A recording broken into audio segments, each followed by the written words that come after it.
What's good, y'all? Welcome back to the Playmakers Corner podcast. I am one of your co-hosts for today, Simon Villanos, aka Coach V. I'm another one of the co-hosts, Kodey Stoffer. And I'm your final co-host for today, Gideon Agner. And we are continuing our Colorado football culture series here. This should be the last installment of this series here, and it's a pretty serious one. By the way, if you haven't checked out the other ones, go ahead and check it out. But this is definitely one that we felt like we needed to talk about here. Yeah, just straight up. And it's racism in Colorado football. I think there are a lot of people who want to deny that it exists, or that, you know, it was something that was only in the 60s, 70s, whatever, 80s, I guess. But notice how the decades continue to get closer and closer to modern day. You know, I think that's something that a lot of people want to kind of, you know, push to the past, but it's very real. And, you know, a lot of the things that we are going to talk about are things that we've gotten from our sources, that we've witnessed firsthand, that we've seen. So it's not speculation. You know, let's just keep it 100 there. It's definitely not speculation. And there's always a reason or two, or some sort of undertone behind why certain things happen the way that they do.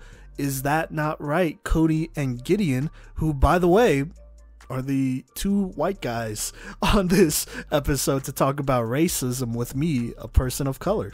Well, I guess I'll go first here, but I mean, this is always going to be a difficult issue, and there's probably going to be somebody that's like, oh, why are two white guys talking about it? Well, it needs to get talked about, like, regardless. Like, this is a problem, and it needs to be addressed. It's not something that we can just shove under the table.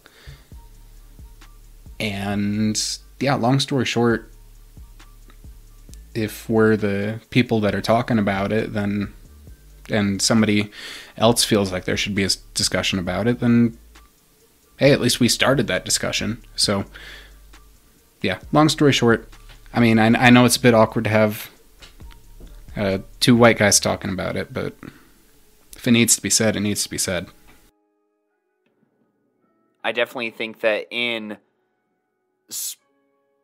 sports, and, you know, in life, with sports being a reflection of life, you have to talk about the nasty topics, and football is no different, and Colorado football is no different in, you know, the way that the subject is a bit taboo, but that's exactly why it needs to be talked about. And I think that there's plenty of things that we can see here, and how that's being reflected, and how maybe it's not right. You know, I think that, you know, at least with this first category, if no one minds me just recognizing history real quick, that, you know, in this past Super Bowl, we did have an African-American quarterback for each team for both Kansas City and Philadelphia under center, and two of the best players on the planet leading in that regards. And that was historical to happen. And, you know, I think that shows that there are, obviously, I mean, with that generation, plenty of African-Americans playing quarterback, but we're not necessarily seeing that here in Colorado. And maybe not at an accurate clip either, since, I mean, the odds of two quarterbacks both being African-Americans in the Super Bowl, if you're going to try and tell me that it's less likely that a high school quarterback is African-American than that happening, something's a little off, I would say. Am I wrong for pointing that out, Simon, that if it can happen on the biggest stage where they have had to go through middle, high, and college football, and then make an NFL team, and then take their teams to the postseason, and for Colorado to not, I don't even know if there's two African-American quarterbacks that I could think of starting off the top of my head, if I'm being completely honest with you. what, like in Colorado period, or like into like state championship or in state championships? Well, definitely not in state championships. Okay, because I was also going to say, I can't think of a time, at least when we've covered, which we haven't been doing it long, where we've ever seen two black quarterbacks at a state championship game. So there's that. I could think of some African American quarterbacks though, around the state and whatnot. And I am gonna preface this real quick because I already hear some idiot out there. Okay, maybe not an idiot. That might be a little bit too far. But some dude out there for sure who's all like, well, maybe it's just because there's not many black people in Colorado and they're like a huge minority and all that. And certain areas just have more. Like, okay, yeah, sure, whatever. That's fine. Get that under consideration for sure. But you still have African American athletes pretty much in every school. It's not like schools are segregated anymore or whatever. Like, you still have mixed, different types of athletes or from different backgrounds at each school. And so for it to not happen yet is definitely a little bit suspect, because, and here's the thing about, being a person of color playing quarterback, especially in football culture. I mean, playing quarterback means you're the leader. You're the guy that everyone looks to. You're the face of the team, face of the franchise, the person that the media goes to. Like, you are the face of this team. Now, I am going to say this. I think there are definitely communities in Colorado who cannot handle that. They cannot handle a person of color or a black quarterback or an African American quarterback or whoever as the quarterback of their football team in Colorado. I'm just going to say that right now. And I know that for a fact. Don't act like I don't. I definitely do. And even if they are put at quarterback in quotation marks, they're used more as a wildcat battering ram type, which is another kind of stereotype out there. I don't know about stereotype, but maybe something that has been done consistently to take away from those type of quarterbacks and not be able to, treat them like a normal athlete and, actually throw the ball there. And so I know I just kind of opened up a lot there, but I mean, all of that aside, there is a significant lack of those type of quarterbacks in Colorado who are also consistently, getting the support that they need and, being great leaders and players for sure. Isn't that right, Kodey and or Gideon? I definitely think that there are, from a leadership perspective, there are coaches that don't know how to support players that look different from them.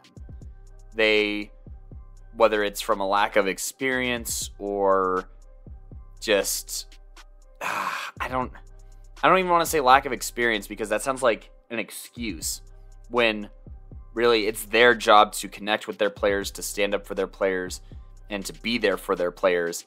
And I do think that that is seriously lacking in leadership of high school football in Colorado, not only at the quarterback position, but just in general, because I mean, I've heard it when playing slurs being thrown out on the field, and I've overheard it at games too.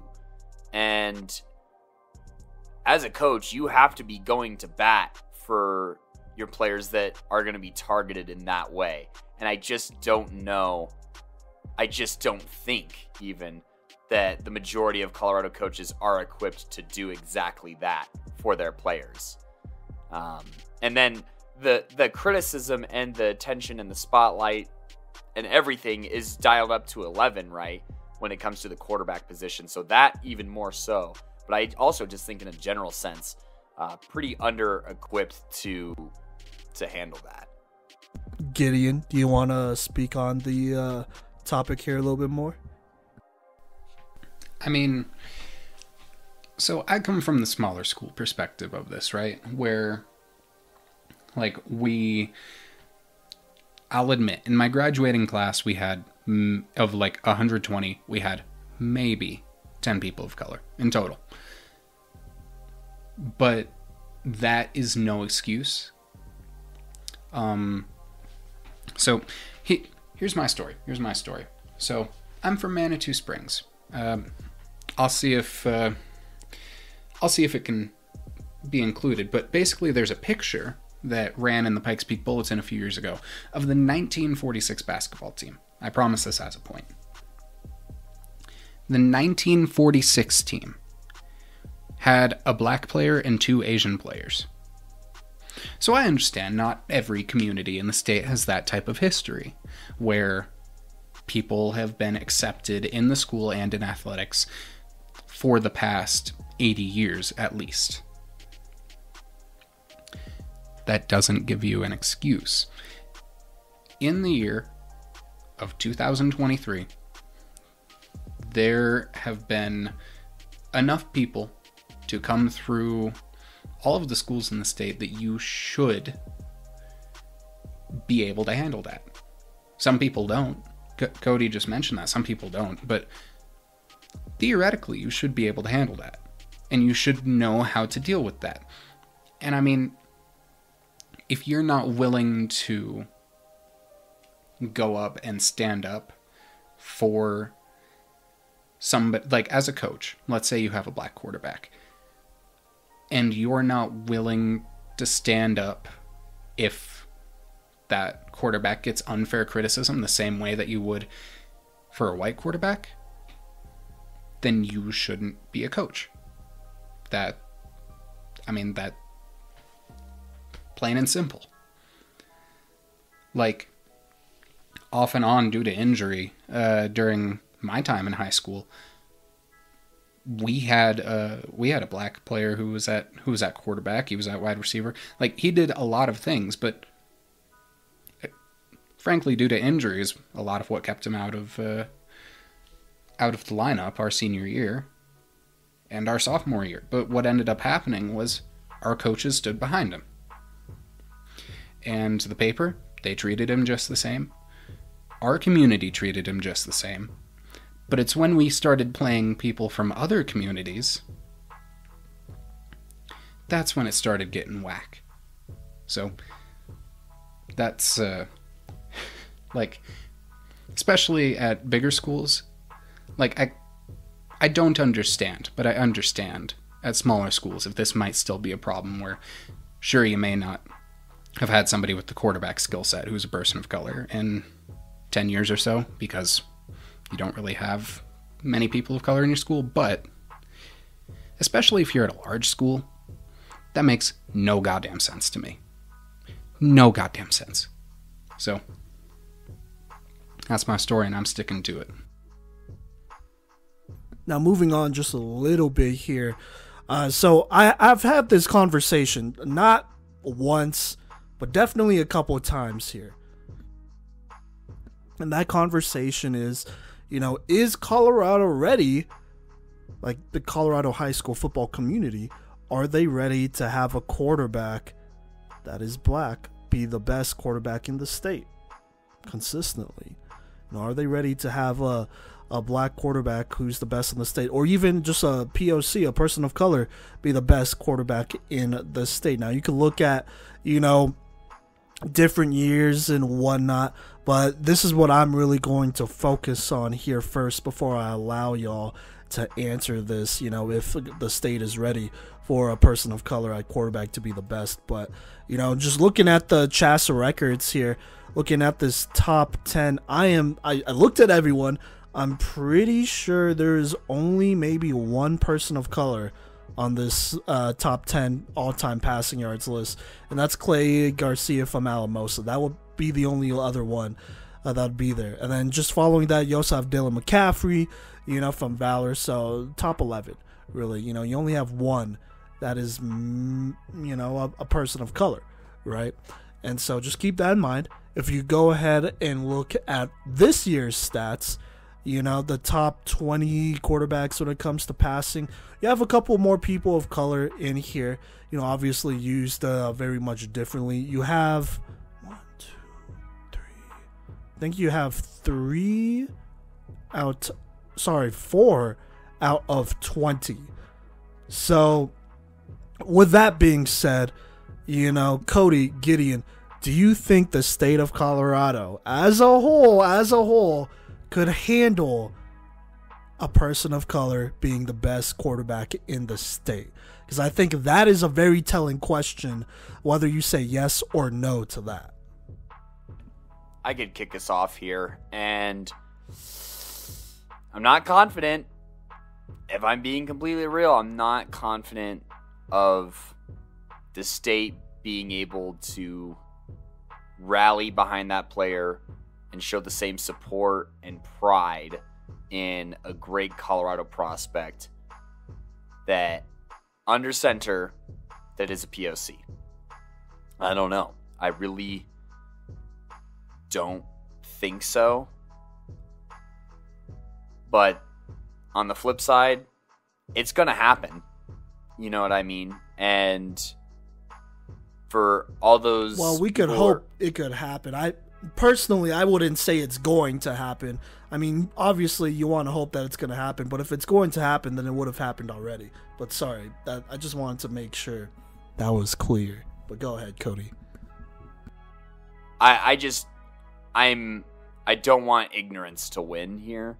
And so for those who are, I just say we don't go at your pace, and we're doing this to address that and take it out of their hands, because that's not what Colorado football should be about. And yeah, that's kind of where I'm at with it. But no, I'm not confident that Colorado is ready for that. Gideon? I hate to do like the sigh beforehand, but like I gotta agree, because like there are communities that I think are ready for it. I think most of the I-25 corridor is. Go on, Gideon, go on. Well, a lot, at the very least. I know that Pueblo would probably... Most of the schools in Pueblo would be okay with that.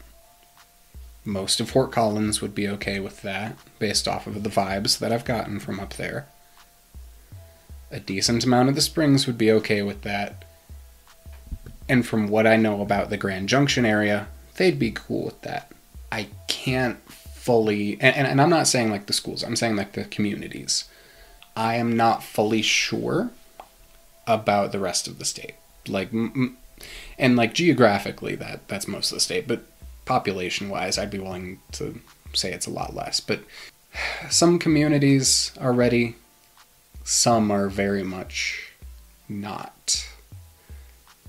Yeah, some are very, very much not. And yeah, no two ways about it. I'm going to push back on the Springs, because I don't think the Springs... I think that's one of the last spots, in my opinion, who would be ready for something like that. Because here's the definition of, or at least this is where we're coming from when we say, oh, can this community handle a POC at quarterback? This is what we're saying.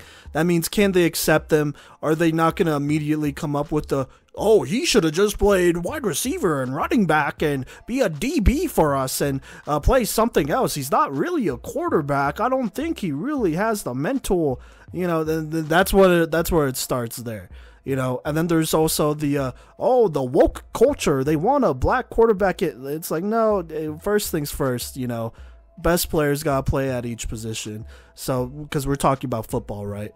But I think the spring specifically, you see this community, there's a lot of people who are like, do they really deserve to play quarterback? Shouldn't they go play a more natural position, is what I kind of hear a lot, to be honest with you. So I'm going to push back really hard on the Springs, because even though there are people of color at quarterback here, that doesn't mean they're accepted or that the community could handle that.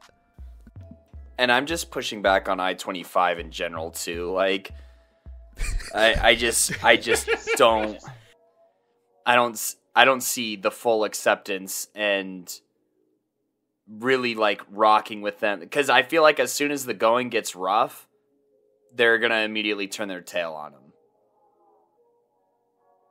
let me play the white guy who played flag football for 5 years. If a white quarterback has a bad game, they're like, oh, the line wasn't playing well, or the receivers didn't look good. If a black quarterback or POC quarterback doesn't play well, it's because, according to the crowd, they would say it's because that's not the position he actually should play. So, and we be hearing this in the crowd. This isn't like all baseless. Like, there's a reason why, and I do this more so than Kodey and Gideon. Kodey had to stop doing this, but there's a reason why I literally sit down in the middle of a crowd, and I'm wearing the most inconspicuous stuff, and I low-key just be listening to like fans and parents and coaches and all, and people in the community just talk about these players. One, because I want to see what the vibes are of this game. Two, there's always some stuff like that comes up that really shows where the vibes are at, if you know what I'm saying. Because those are things that are actually, everything I said and everything Kodey said are things that I've heard word for word, like up and down I-25. For sure in the Springs, easily. Highlands Ranch for sure. Come on, be for real. You really think Highlands Ranch was not going to be mentioned here? Come on now. Parker as well, those are things that I hear at least once a game. And there are even times where Kodey is like sitting next to me. Castle Rock too. There are even times, oh my god, where Kodey and I will be sitting next to each other, and there are things that I hear that he doesn't hear, and then when he starts hearing it, then we got to go down to the field because we can't have Kodey punching out a parent, right, Kodey? I hate sitting in the stands probably more than anything. I hate sitting in the stands so much, but I will say you're absolutely right that there is important banter to be heard from there, and we've talked about this a few times. Like, they're going to have, like, whatever these parents are saying, that's what their kids are probably going to think, and then you have teammates that are doubting their teammate because of the way that they look, and that team is just going to be disconnected and not work. And that there's at least a parent or two or three or four or five. I don't want to even say at least one. There's probably at least 5 parents of that in every crowd that are going to be saying things like that. And you even have it for teams that have had a multiple year starting quarterback who's POC, and they're going to be saying some other stuff about that. And yeah, no, I think that they're really not behind that QB all the way. Go ahead, Gideon. By the way, Gideon typed in Castle Rock into the chat, and how could I forget Castle Rock? I know during the AJ Jackson era, there were some out-of-pocket people from that area, but Gideon, did you have something else you wanted to add on here? Okay, so I am fully willing to acquiesce my take there on I-25, but because I spend most of my time on the field, that just gives me a better angle on like people playing, and I honestly kind of try not to get into the crowd because then I get riled up and it becomes a whole thing. But yeah, like Highlands Ranch definitely, and then like when I was thinking about Colorado Springs, I was thinking like of like the communities within the Springs, like in the Greater Springs area and El Paso County, where like the schools that would accept a black quarterback and would be willing to back up that player, they feel big, but then when you think about it, they're in the minority, if that makes sense. Yeah. So like when you said that, like I was like, yeah, that does make sense. Where I'm like, okay, yeah, fair enough. I do feel like from everyone that I've talked to in the Fort Collins, NoCo area, they more care if you can play. And if you can, that tracks. Yeah, and if you can get the job done, they don't care. It's same with Highland, same with Eaton. Like, from everything that I've heard from those communities, if you're good, they don't care.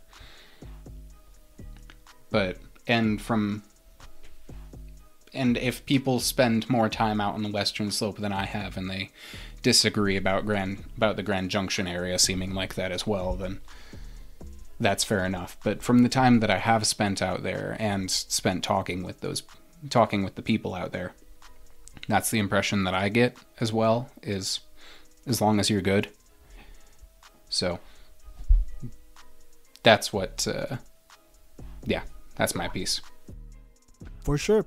But yeah, I mean, okay, so we're all in agreement. Yeah, Colorado can't handle a POC being the best quarterback in the state. At least I don't think so. And, this is something that I've talked to with a lot of people, and it is maybe not the whole reason, but one of the reasons why, some quarterbacks have left the state and whatnot, because they're not, like, that's BS, And, I know this was brought to me by one parent, but one parent was pretty concerned that, if their kid was breaking records and really turning up, that there would be athletes, encouraged by adults, of course, just prefacing that, but there would be athletes in certain communities that would aim to take that kid out for the season so that they would not be able to break certain records. And that is something that I've looked into a little bit more. And, I'm just going to be honest. I feel like that is something that could definitely happen. And so that's why I asked that, because I think that really shows where Colorado is as a whole when it comes to that stuff. And so that says a lot about where Colorado is. And, it's probably partially where, some quarterbacks, they're just not running a system where they can get into the record books like that. Fine, whatever. That's fair, right? But then there are definitely some quarterbacks who are definitely better than, their white counterparts, but are overlooked and are purposely moved on from. I could think of multiple that happened to, from these last 2 or 3 seasons that we've covered Colorado high school football. And so there are just straight up some players just not getting those opportunities to continue to grow and to get better. And I'm just going to be honest, it's going to sound messed up, but most of the time when some of those people of color, some of those players of color who go on to play quarterback in a different state, they usually are a lot more comfortable community-wise, and find a lot more success outside of Colorado, which reflects the mediocrity of Colorado, if you know what I'm trying to say here, in multiple ways than one. And that's not good. I mean, obviously, we need all the talent we can to stay in state here, because we already have so much going against us. But for that to be an added effect is definitely an issue. Now I'm not saying like, oh, just because he's black, he should get a chance at quarterback until he fails. Like, no, I'm not saying, that completely, like, just be giving everyone a chance to go play. But, there are a lot of communities and programs that are simply just not open to that and will never be open to that in my eyes. And that's just me being a little bit more pessimistic. But if you haven't done it in 2023, how are you going to do it in 2030, 2040, 2050? That's it, Maybe once in a blue moon, but a blue moon isn't anything that special. What we need is consistency. And so that's how I see it. That's how a lot of parents and coaches and players see it as well. And I think that reflects where Colorado is when it comes to that type of thing here in state, even when it's about high school football. It's something that trickles down to high school football for sure.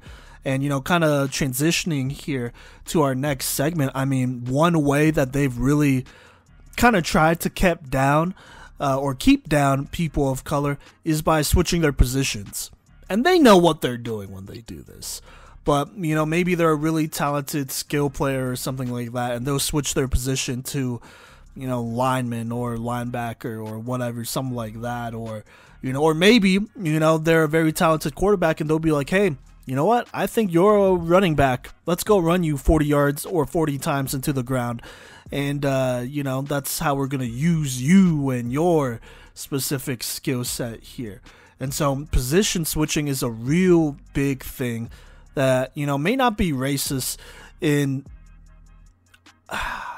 theory, I guess. But, if you really want to get into beliefs and undertones and stuff like that, there's definitely some ignorance behind it, and why some coaches will prefer that these players, go ahead and switch positions. Isn't that right? Gideon, would you like to speak on that? And then Kodey, you could go next. And something that may be as well is it may be like a subconscious thing, right? Where for most of a coach's life, this has been the way that they've seen it. And it may not even be like a conscious thing, but it's like, well, this is the way that I've seen this type of scheme successfully run with this type of personnel. Not saying it's right, but this is the way that some coaches may be thinking. It's definitely not right. And it's intrinsic bias. It's not like explicit, like, oh, I'm putting you here because you're... It may not be that, but it's the type of thing that, like, it needs to be looked at as a factor when you're making these decisions. Like, is there some sort of bias that is affecting my decision making here that I should be taking into account? And so that's something that I'm thinking about here when it's like, when these decisions are made, what are the factors behind it?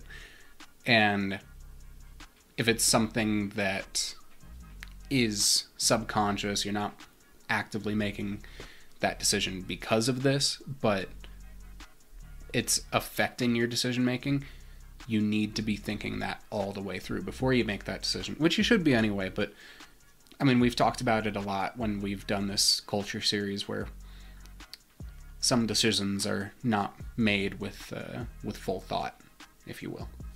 So that's a more eloquent way of putting it than I was trying to type out. Fair enough. No, fair enough. Kodey, did you want to comment on that? I mean, I've seen it everywhere that I've looked, especially like, I'd say growing up in like Aurora and whatnot, you would think that there would be more POC or African Americans under center, with like the population and whatnot, and there's really not. So I don't know. I just think that that's something to know as far as, these positions, they're not just getting changed here on the high school level, but they're getting changed even earlier. They're getting changed on the middle school level. The support system's not there.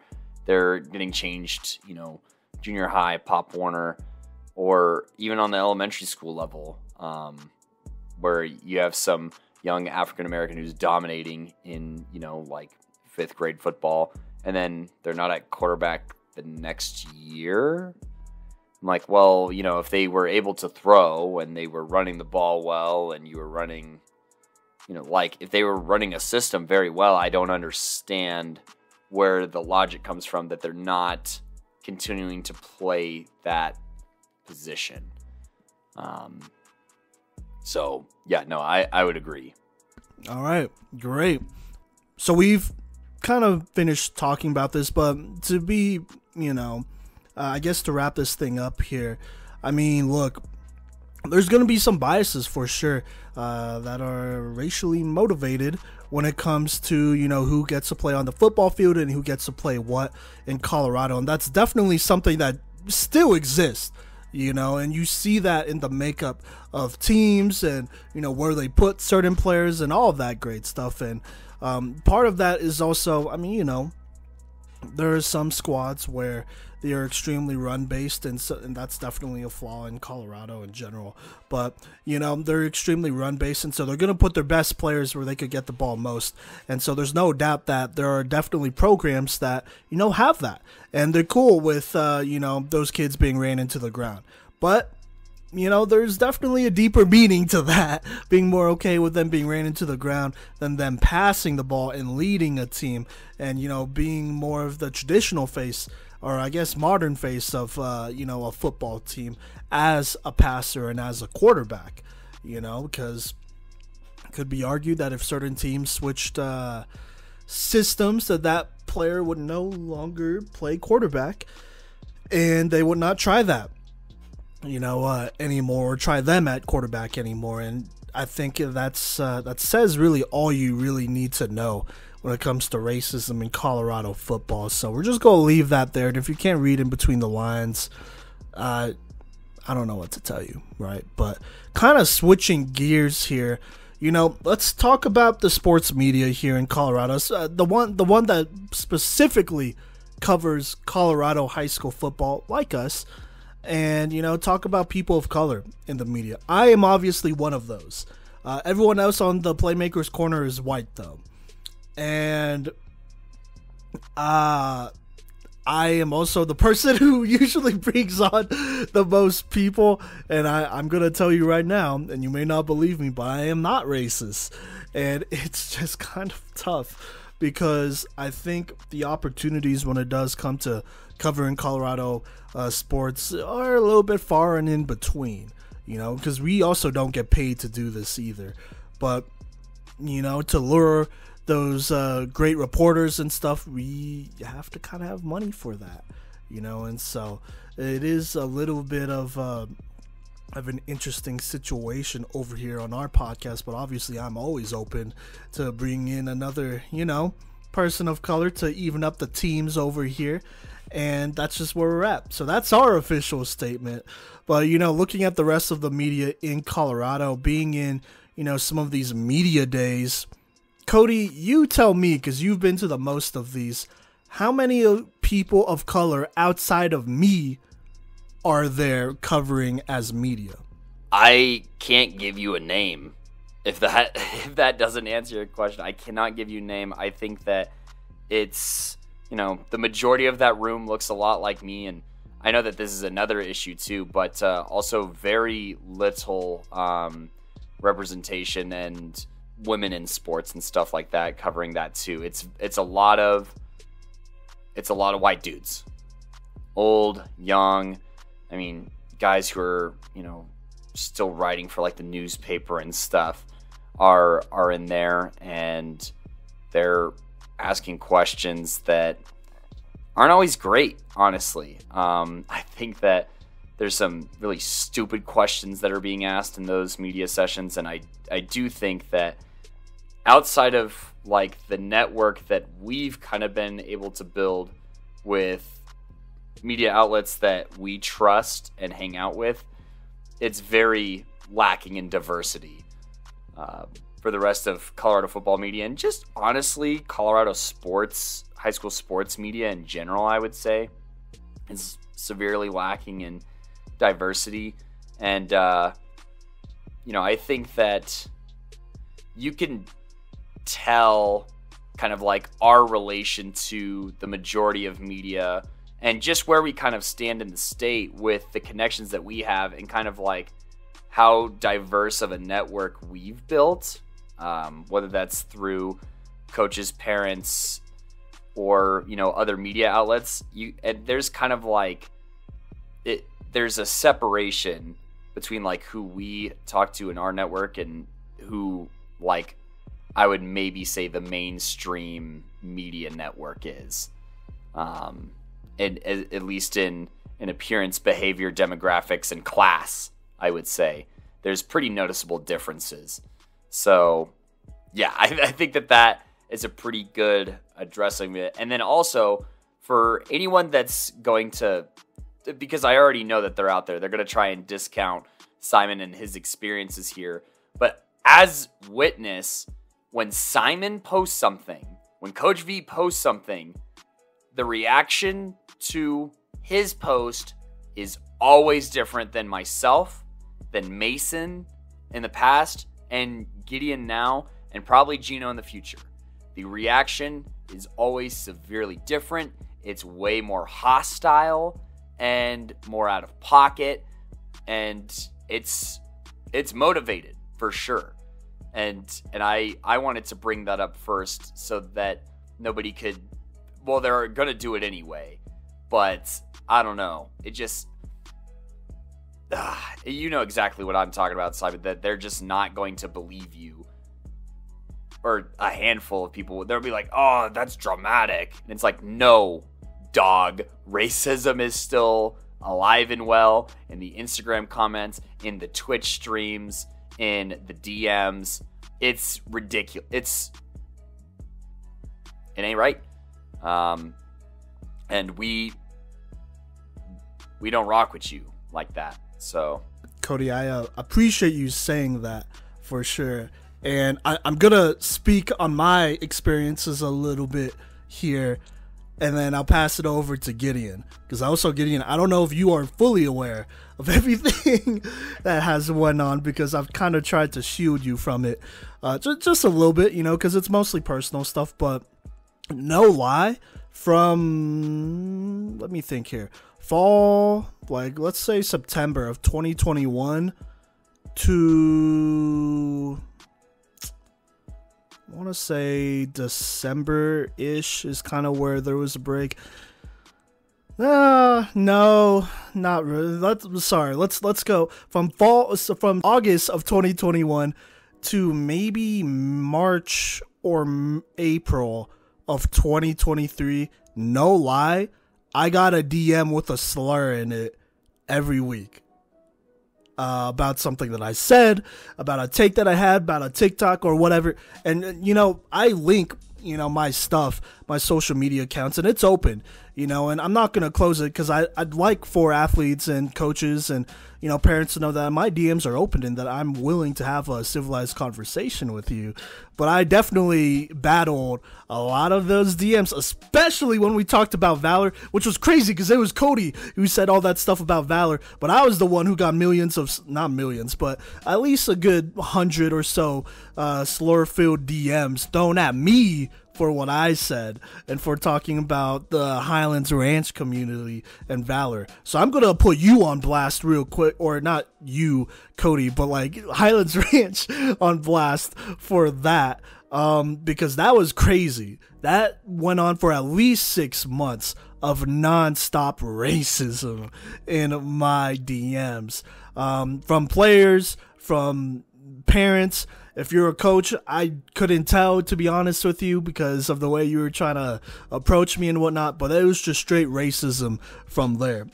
And then as the season went on, that continued, and I really didn't get a break from that until, like, for 1 week in, like, April or so, you know? So it basically went on for almost 2 straight years of me just getting, like, hate mail.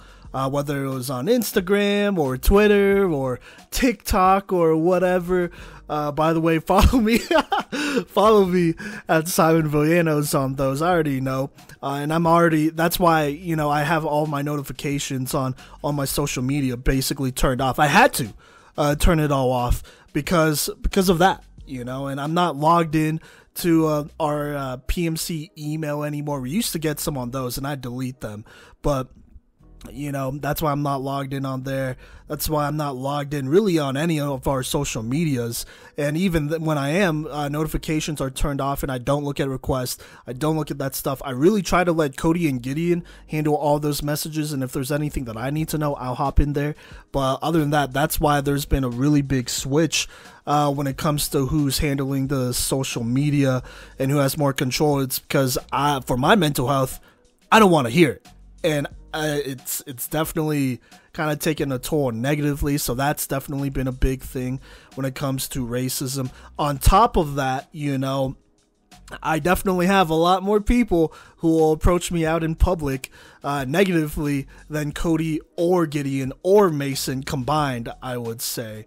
And there are plenty of situations where, you know, there was one time I got approached in my own gym. And it was like noon, and I like work out, you know, in kind of weird hours so that I don't, you know, so that I'm not around people. And it's partially because of that nowadays.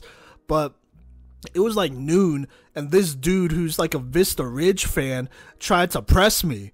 like straight up, and was calling me all these slurs and was cussing me out. And like knowing my position, I walked out to my car, and bro followed me out to my car, out to the parking lot, and I basically just drove away when all of that went down. And he was throwing a lot of threats at me and my family, and saying he's gonna, if I don't change my tone on Vista Ridge, that he was gonna come after me and all that stuff. And so that happened near the beginning of the playoffs last year, and so that's why I stopped posting what games that I would be at, partially out of fear, for sure. Now, will I do that going into this next season? Honestly, we'll see. I think I'm always just gonna kind of make the graphic and be like, one of us is gonna be there. But I am definitely very cognizant that someone was keeping an eye out on when, I'd be home or not. And, I live at home with family. And if you're going to come through to my house, you're going to catch, you go catch something. I'm not going to assault you out in public, but at least I could do it in self-defense. And maybe I'll only get 5 years in prison. That's how it goes. That's the going rate for people of color in Colorado. So, especially in the spring. So, that's something that I'm definitely very aware of, and how I handle myself, as a person of color in media. It has to be very much different from how Kodey handles himself. Extremely different, opposite. I cannot have those types. I can't react the same way, and I have to watch how I say, and, be a little bit more calculated with that. And so that's something that I've done as I've adjusted and grown. And, there are some things that I say that I'm like, maybe I shouldn't have said that. But there's always that I could always rely on the racist to come out and say something to me when there's something I disagree on, even if it's right, even if it's about sexual assault, like that one incident with Falcon. That was a big thing, which was crazy because I taught in that school district, and so I'm really just unearthing all of it right now. But those are my experiences, and that's how I know racism exists in Colorado football, because I experience it pretty much every week, and I still do now. Like, the messages have continued again, and I continue to do a mass deletion of my DMs every 2 weeks or a month, wherever my mental health stands, for me to be able to do that. And that's become kind of a habit basically these last 2 or 3 years with the podcast. And yeah, that's my personal experience, and I could see why other people of color don't do what I do when covering sports media in Colorado. But Gideon, I know that was a lot, and I don't know how you're going to reply to that. But what do you think about people of color in media, Gideon? I know they're really cool. To be completely honest, I'm not really fully sure how to follow that up, because I'm white. I obviously don't have a lot of the experiences that you've had. I hate that that's the reality of the world that we're in. We should have left that behind, long behind us. But from, Kodey and I, when we were at the championship, we were talking with another member of the media who, we were discussing stuff with him, and he was like, well, I get asked if I'd be willing to go to this community or that community or this school or that school. And he has to say no because of the history of that school. Because of the history of that community. Feel that.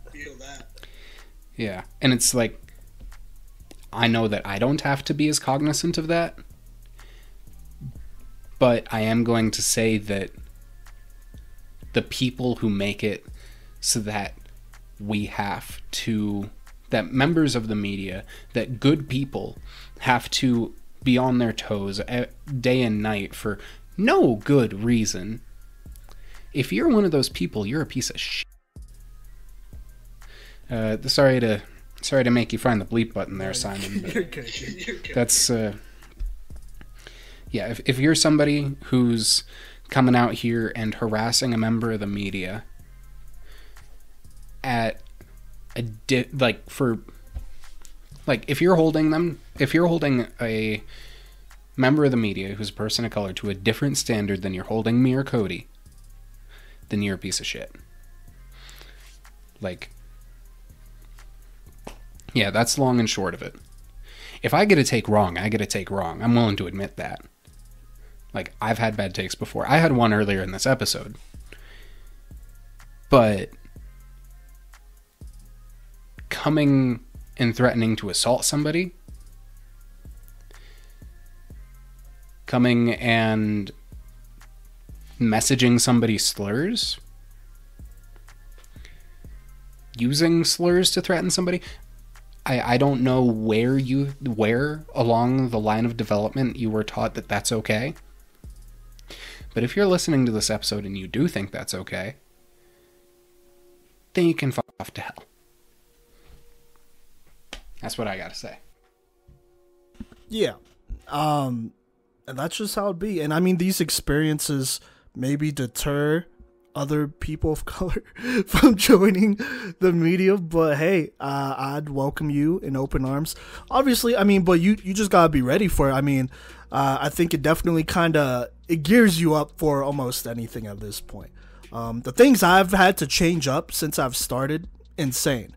Like, I don't wear like really strong colors anywhere, you know. I try to kind of just blend into crowds. Most of the time I try to wear longer sleeves so that also I don't get too much of a tan, so I can look a little bit paler out there. That's something that I've kind of tried to consciously do more so the last 2 years. I did it a lot last year, actually, which is great because we live in Colorado, so it usually doesn't look that weird. But yeah, I mean, it's stuff like that. And like you said, Gideon, I know who you're talking about, because there's not many other people of color in the media here in Colorado. But, you know, I also have to be very mindful of where I'm going. Now, I'm not going to be super deterred from going to a community, because I could always be like, hey, Kodey, you know, or Gideon, I think it really helped to have another white guy here to you know, make me not feel anxious, because I already do when I go out and cover Colorado high school football now. But in this specific area, I would really like to have another person to have my back. And so there's reasons why, you know, a Kodey or a Gideon will come through with me to events, not just, you know, for football during the season, but also off-season stuff too, you know. I'm just at a spot where I don't exactly feel the greatest on my own in those type of situations. And now, with that being said, I also want to shout out some of the other people of color in media here in Colorado. Obviously, you got Anthony Garcia, who's covering small town sports and whatnot. He does a great job. He's a guy I love to talk about and talk with a lot. You know, just a great dude, cares so much about this thing. I know he has probably went through some of these things because he has been around this a lot longer than I have, I would say. So he's definitely somebody I respect a lot, but he does a great job covering it. I want to talk about both of these guys. Mode, Josh Ford, you know, he played here in Colorado for CU actually, and then I believe played for Mullen. But you know, he's a great dude, a great videographer. You know, he's the homie for sure. It's always a good time when we see each other. I remember the first couple of times we see each other. Like, I don't know about him, but for me, there was a sense of relief just seeing a brother out there, you know, and knowing that we got each other's backs for sure. And speaking of each other's backs, Ryan Wesley of Prep Red Zone, man, Coach West, I mean, he's been the dude. You know, I always feel better when him and Ford are around, especially when it's the both of them, which happens a lot. But when I see him in Mode, I'm like, here we go. You know, this event's going to feel great. And then for that event, no lie, I feel significantly less anxiety. Like, I am a lot more relaxed and able to just cover events better. And so I'm just going to put that out there. And those are two guys, really all the guys I listed are all guys that are not like significantly older than me, but they're older than me, right? I think the closest might be Josh here. But even then, I'm the only Gen Z person of color covering Colorado high school football in this state, at least that I've seen. And if I haven't seen you, you know, I come up to me, please.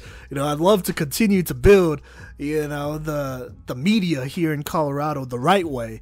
and do that great stuff. And that also includes photographers and videographers too. I might as well go ahead and plug that right here. But yeah, got to give those guys a lot of credit too. I'm sure that they go through certain stuff.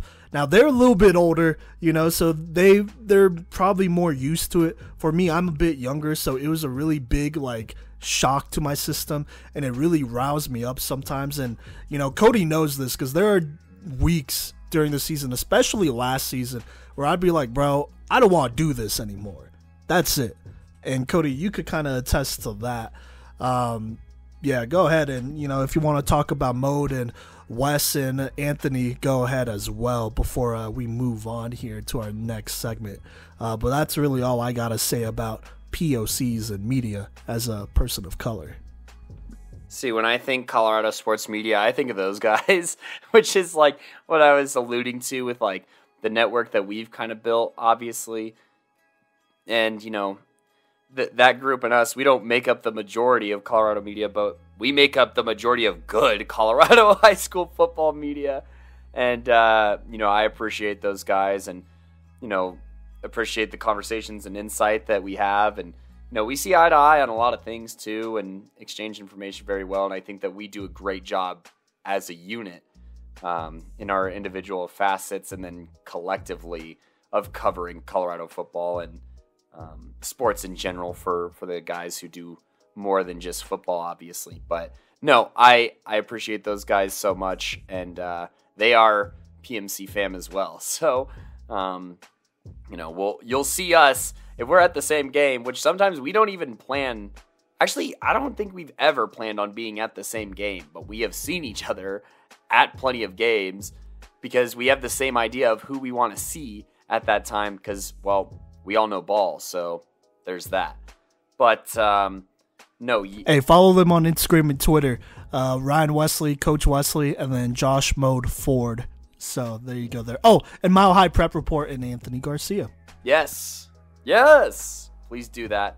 And, stay tuned for our end of the year awards. They end up voting on those. So it's a great time. But Simon does not have the season is probably the worst time of Simon's year, honestly, which is crazy because we are doing this to advance the sport of football. We love football. That's why we're doing this. We want to help create opportunities for these athletes. We want to help get, education partially paid for, or something. We do this to promote football, to grow football in Colorado, and to help kids. That's what we do this for. And this is how Simon is thanked. Is with this behavior and with this filth that they send towards his DMs. And I don't even blame him. Throughout the season, hey man, if you can't go to a game this weekend, just let me know. You know what I mean? It is, I can feel the emotional exhaustion even through phone calls and whatnot. And it's disgusting. There's no real way to address how foul it is.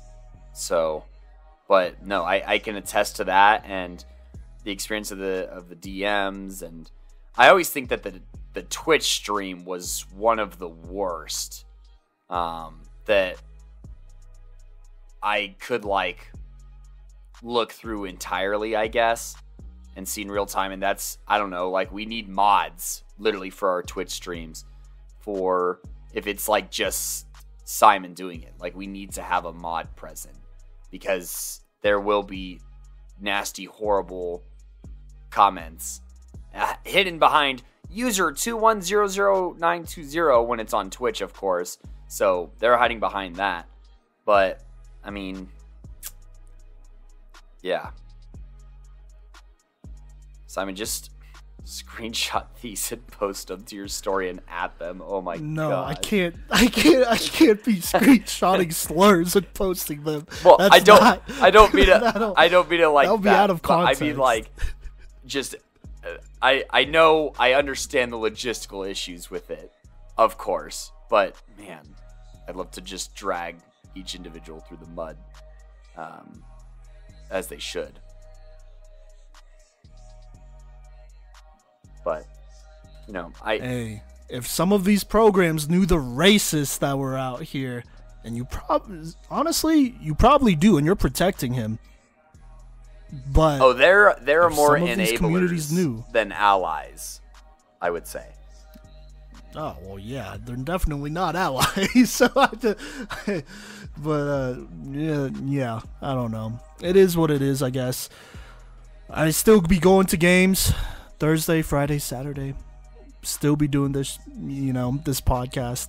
Not streaming on Twitch, because I think it will be a minute before I do that. Unless we really need to, but it is what it is. But anyways, let's kind of wrap up here. Let's hit our last topic here.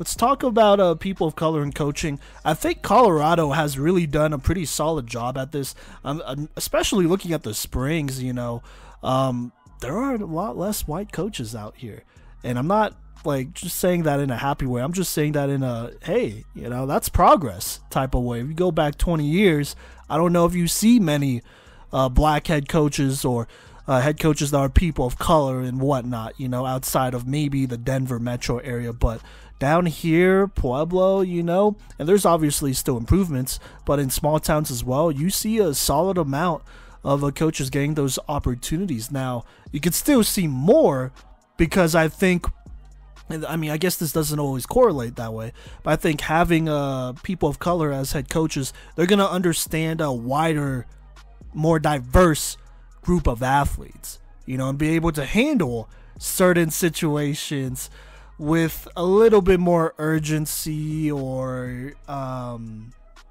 should I say this, with a little bit less ignorance. Is that fair to say, Gideon or Kodey? Either one, if y'all want to speak on this here. Yeah, well, first off, I agree with that, and they're just going to be better equipped to respond to it, I guess, or less ignorant about it. They're gonna know. And then I also want to say the growth, even since I was playing football, 6 to 10 years ago, has also been pretty dramatic. Not only in head coaches, but I would also say in POC coaches in high positions as far as assistants on staffs go. So offensive coordinators, defensive coordinators, and in turn, that has led to more head coaches as well that are POCs from doing a good job as an OC, as a DC, and then getting that opportunity at another school. And I think that a lot of those coaches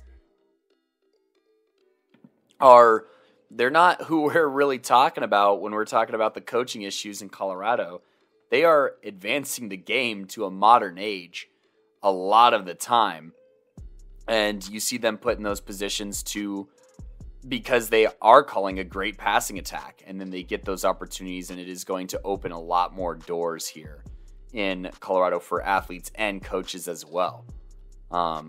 So, I do think that while, like you said, it can still be improved, and you can still have mediocre white dudes who've had jobs for really long periods of time, I do think that there's been a lot of progress even since I played, and like you said, definitely before me.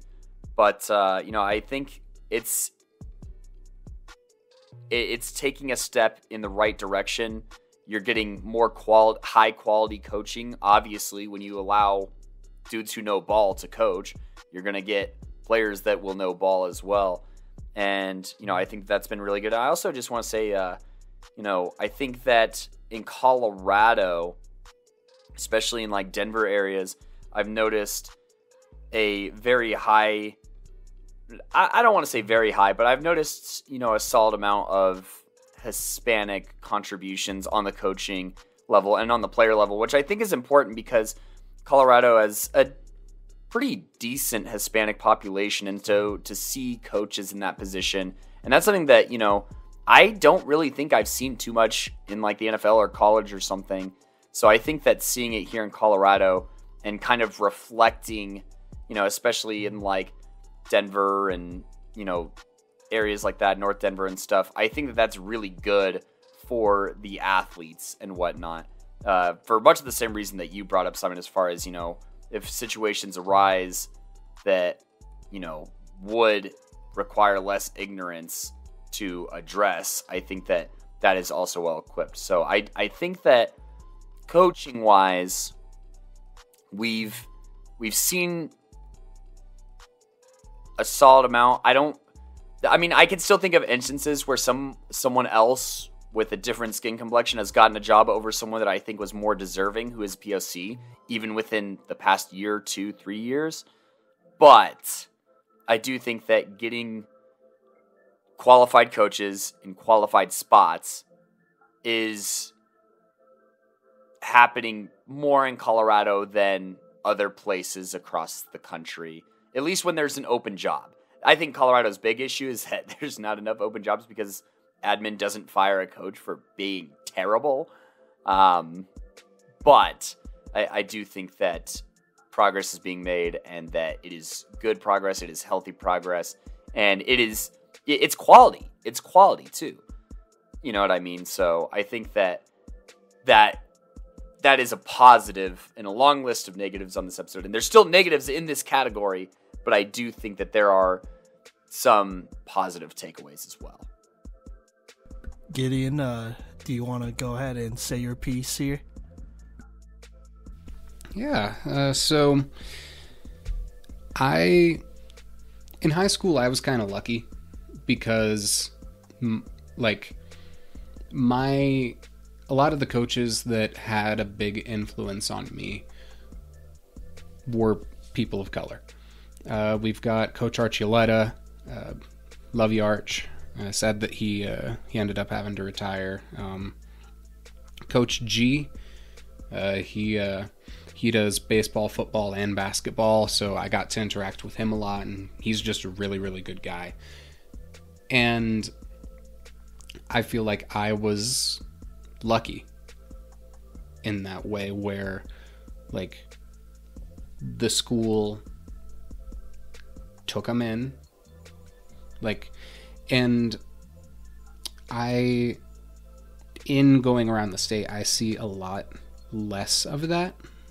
A lot less coaches that are people of color than I would probably like to see, because I know Colorado is a mostly white state.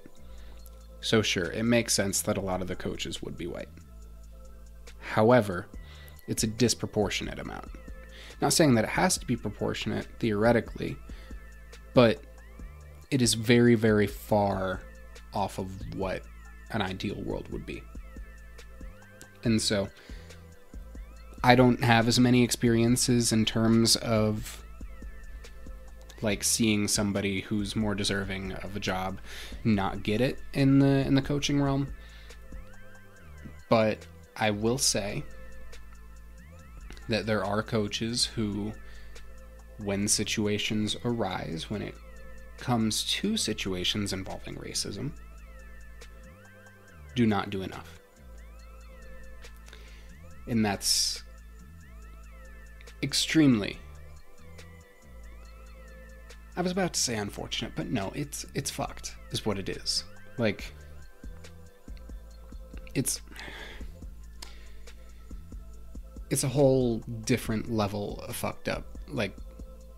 Because in my book, if you get caught doing something racist, or say a slur during a game, you should be suspended for the rest of the season. I don't care who the hell you are. That's, if you're not able to function and be a normal human being, then you've lost the privilege of playing on whatever team you're playing on. So, thank goodness I have not seen much of this. I've seen it, but I haven't seen much in person. Especially when going to these games up north. It could be much worse. Thankfully it isn't. But there are a couple of instances, very notable instances, including the one where that inspired me to have the conversation with Simon and Kodey about what if we brought this up during a culture episode. Is it okay if I tell that story now? Yes, go ahead. You got the green light. It's time. Okay. Listen, so some of this is stuff that I saw firsthand, some of this story. And when it comes to stuff that I saw firsthand, personally, with my own eyes, that stuff I can back up 100%. However, I do have a disclaimer. We are doing our due diligence. We have talked to multiple people, and we are reporting the following to the best of our abilities. There is information in the story that we have just heard from multiple sources, but those sources all say pretty much the same thing. And so, we're going to start this out. And so my senior year, it's basketball season, and we go up to university for their annual tournament. And we win the first game, lose the second game, and we win the third game. And so, if you have any experience with barstool accounts, with the athletic barstool accounts for high schools, you know, those can get pretty crazy, wackadoo, if you will. And so, both the boys and girls beat this team, which shall go unnamed for the portion of this for this episode, but there was a post made on Manitou's Barstool account, and an argument, or a disagreement, I guess you could say, broke out in the comments section. And it eventually devolved to the point where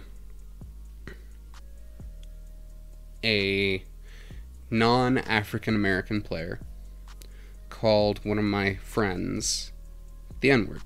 Granted, this was in an Instagram comment section, but I saw this firsthand. The post got deleted immediately because one of the members of the coaching staff for Manitou saw it and did not want to have to deal with that drama. So it got deleted immediately, and you can't find that post anymore. But I saw that happen live with my own eyes. I have multiple sources that can back that up as well, but I saw that with my own eyes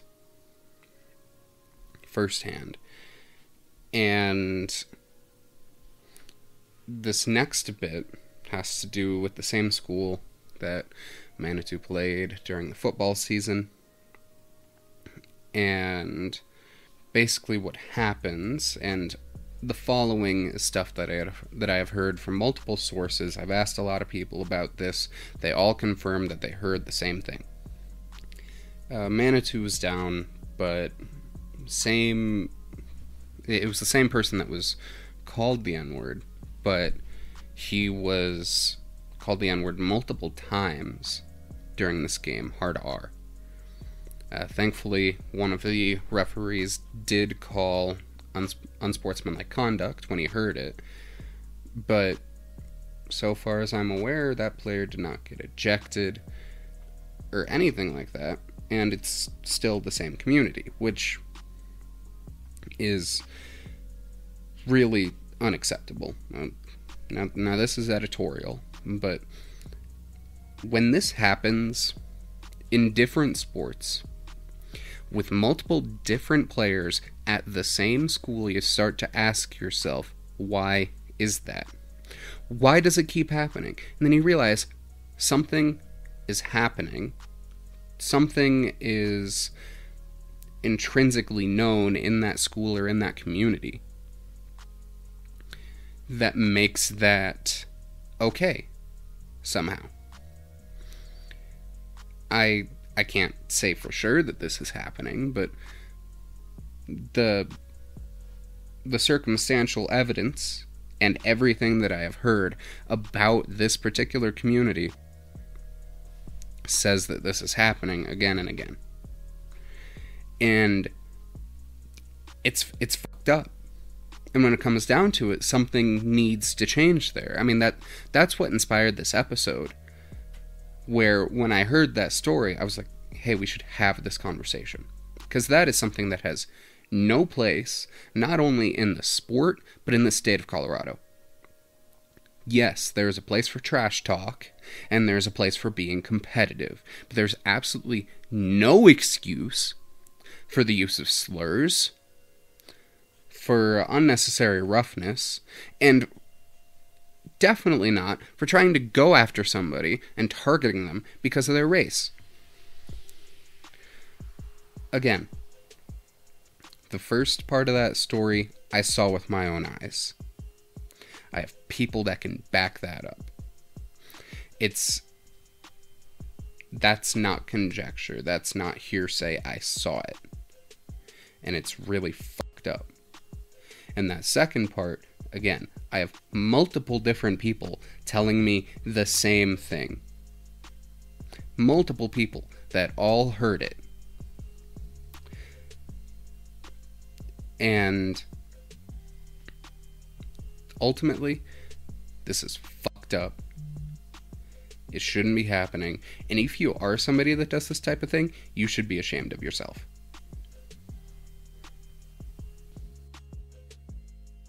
And there are definitely a lot of stories like that we've heard, Kodey and I have heard, throughout the last couple of years. It's all rumor and stuff. We usually like to get a little bit more facts to it, but adding on the context there that Gideon did, it makes it pretty hard to defend, obviously. And obviously you're not going to do that if it's true. But, that's stuff that, it still exists in Colorado. And, I think a lot of people look at Colorado and they're like, oh, they're a blue state. They always vote blue. So how could they be racist? Look a little bit harder is all I'm going to say there. And I actually, you know what? I'm going to let that be my last note there. Just look a little bit harder. Kodey, do you have anything else you want to add on here to what Gideon said? And some final words before we wrap this thing up? It's definitely out there. And I got to be honest, you don't really have to look that much closer. Sometimes you just need to open your eyes. Like, this is something that, once again, is racism and discrimination that is brought to the forefront by adults, and then their kids think that it's okay and they do it. They do it on the field. They do it in the DMs. They do it in the comments. They do it during the handshakes. I've heard slurs during, the good game at the end. Which is just so cowardly, because this is you literally high five and then you're running back to your locker room. So they know what they're doing, bro. And it's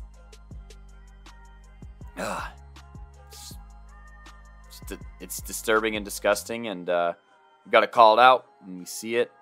And that was part of the goal here. And I suspect that we're gonna get racist responses to this episode. So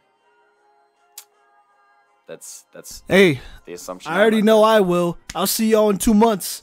Or not. Probably not. I'll probably just delete them. I don't reply to any, but I'll see y'all's messages in 2 months here. So there you go there. But sorry, did you have more to say? It sounded like you were wrapping up, so I kind of just hopped in there. No, I was wrapping up. I think that we are outro ready, potentially, unless Gideon has anything else to, any closing remarks. Yeah, do you have anything else, Gideon? I acknowledge that I come from that, seeing this in person. This is some of the first times that I'm seeing this type of stuff in action, and I'm hearing these stories, because I will admit that, the community I was in it's sheltered, and everybody talked about it while we were there. It's a bubble.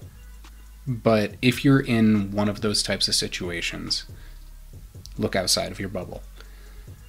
Because as hard as it may be to believe, there are scumbags out there. And they're going to do their best to put you down.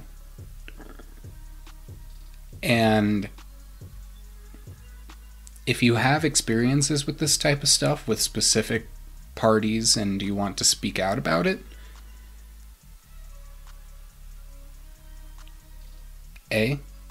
do it. They don't deserve anonymity in this situation. But also let people know.